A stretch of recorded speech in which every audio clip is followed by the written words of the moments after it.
I'm going to talk today about doing Kogin, or sometimes called Kogin Zashi. I'm going to demonstrate on this fabric.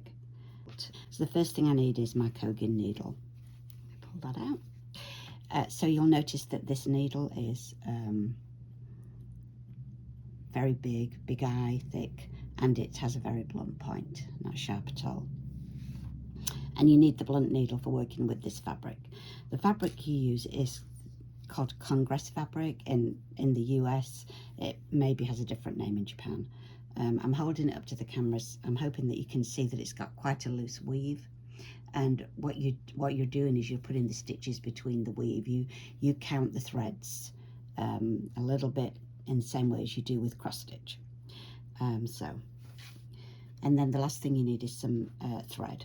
So Kogin Sashiko thread is thicker and it separates into strands. You can see that information's not really here on the label, but when I bought this it must have given it in the description. But if it didn't, you can tell that it's Kogin just from the way it looks. So this is my skein. You would just pull a piece off. And then you would separate that into its 6 separate strands. So just as an aside, not everybody does this in sewing. There are always lots of different ways to do things. But so if you just want to thread your needle and use it, that's fine too. But it gives a fuller stitch if you separate it out. And so I think it's a better look.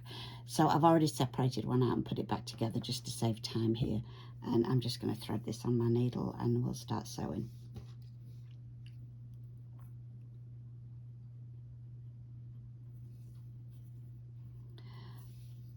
So eventually this will be doubled. So you want to find the place to begin and you start in the center of your pattern. I have drawn a pattern out here. Let me pull this up here where you can see it. So I'm hoping you can see this. Usually the grid would be much smaller, and especially if you bought a kit or something to do it. But I've done this large hoping that you can see what it looks like a bit better. So each square equals, I'm just seeing if that's in my camera there, yeah. Each square equals 1 stitch. Where there, each little line equals 1 stitch. Where there's nothing there, that's a space. You always start in the center of your pattern, so I've marked my center point there. This pattern's going to go over 21 rows, so whatever you're sewing on, you want to make sure that it does fit in there. So usually, as I say, you would start in the center, but I actually want this to be up a little bit higher. So I've actually already marked a little mark there where I'm going to start. So let me just open that out because I am using this singly. This material does fray a lot as well. So my center is 1 stitch. So I'm going to come up and do my 1 stitch right at that center point so that I know where I am. At the back, I'm going to leave a tail of thread. And I may get myself tangled up with that, but we'll worry about that later. So, and then I'll show you the reason for that. So then you go 1 thread across, you go in to make your 1 stitch. And then the next thing is 2 spaces and then another stitch, which is 2 threads across. So I'm going to come back up here. Not sure how well this is showing up for you, but I count two threads. I can see the holes here where I'm pulling it back up. And then you're going to do back into the 2nd thread because you're doing a stitch that's 2 spaces wide.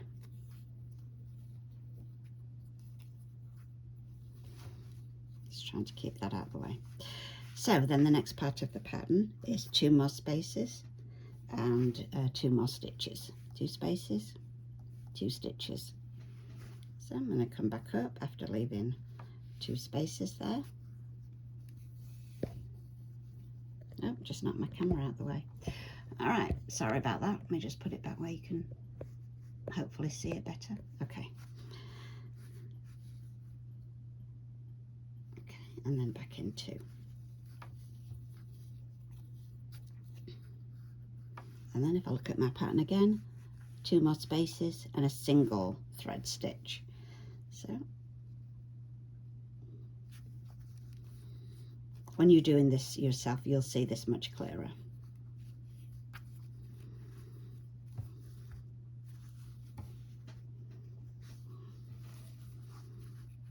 And then back in with a 1 stitch. Let me just make sure that's really 1 stitch. Yeah, it is. Even to make this more awkward, I'm actually using a magnifying glass here, trying to see what I'm doing, because it is a bit difficult to see these spaces. So then we're going to go up to the next row. So on the next row, this is the one we're going to work on here. It goes in 1 space and then does a single stitch. So, and you can see this is this thread is really plumped up quite nicely, but that does make it a bit harder for me to see the holes.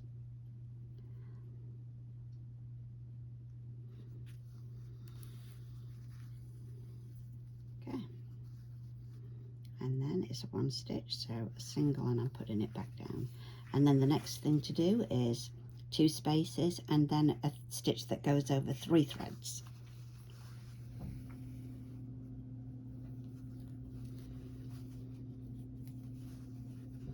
All the time you're just going to work to keep this all nice and even. Oh, I think I did 1 stitch there. Luckily, this actually pulls back out through your work really easily if you do go up into the wrong one. So, yeah. Let me just check myself there. Yes, it should be 2 spaces. There we go. Keep hitting my camera with my hand as I sew. And then 3 threads.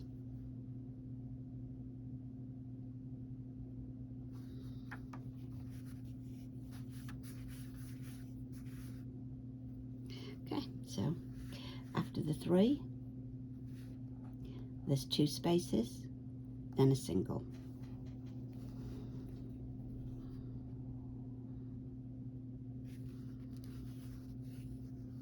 So 2 spaces, and then 1 thread to go back down. I think one of the most difficult things about this is it's really easy to get lost on your pattern if you don't remember what line you're on. So now a single space and a single stitch.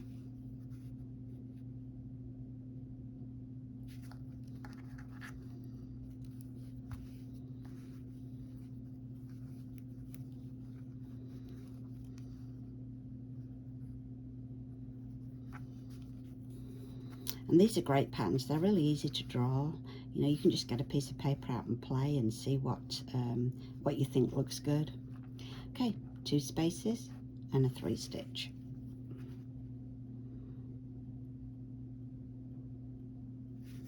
So I've left 2 and I'm coming up.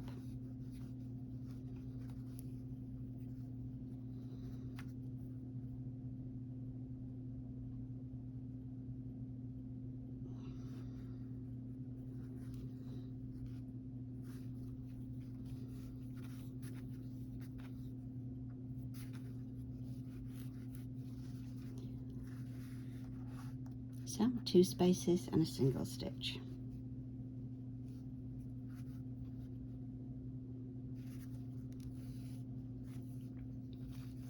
Yep, I thought I'd get tangled up in this at the back.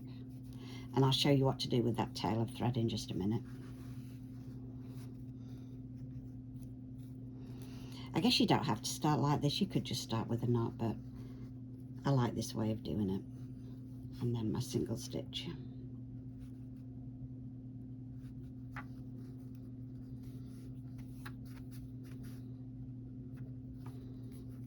Okay, move on to the next row, which is this one, and it's a single, 2 spaces, a single, 2 spaces, a single.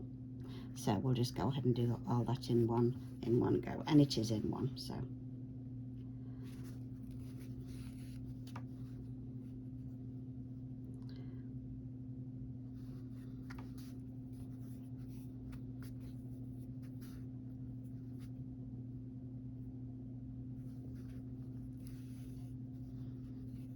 There's my 2 spaces,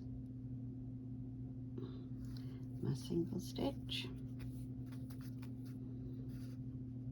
2 spaces,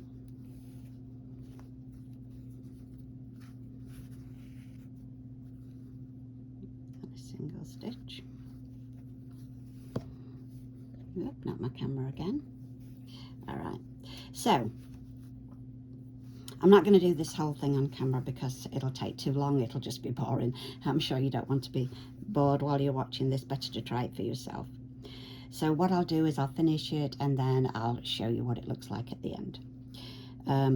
But before I do that, I'm going to show you what you do with that first thread that we put in there. So I'm just going to unthread my needle with that long piece for a minute, and then I'm going to go back to this one.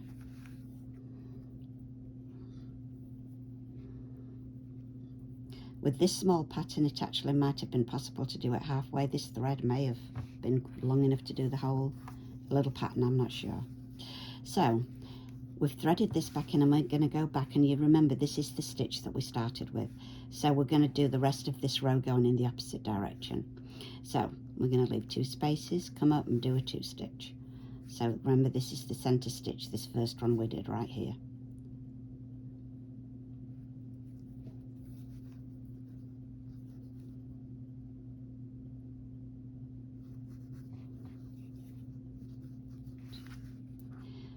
Then a 1 and a 2.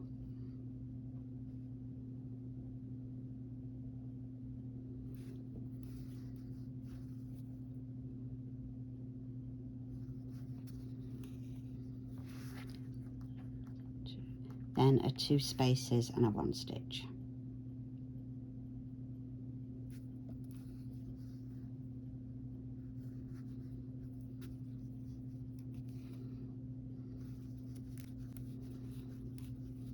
Okay, so you would go ahead and keep sewing with this thread.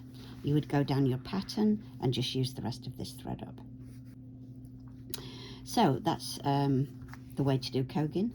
And as I say, I will come back and join on and show you what this little pattern looks like when it's finished. And you can see here how this is all fraying off too. So, all right. Just continuing to work a little bit on this. I was just showing you how when you get the pattern partly going here a little bit, you can see a lot better where the stitches are supposed to be. And so even though you're still following your pattern, you can tell where the pattern stitch might come without even looking really. So it goes a lot faster when you get to this point.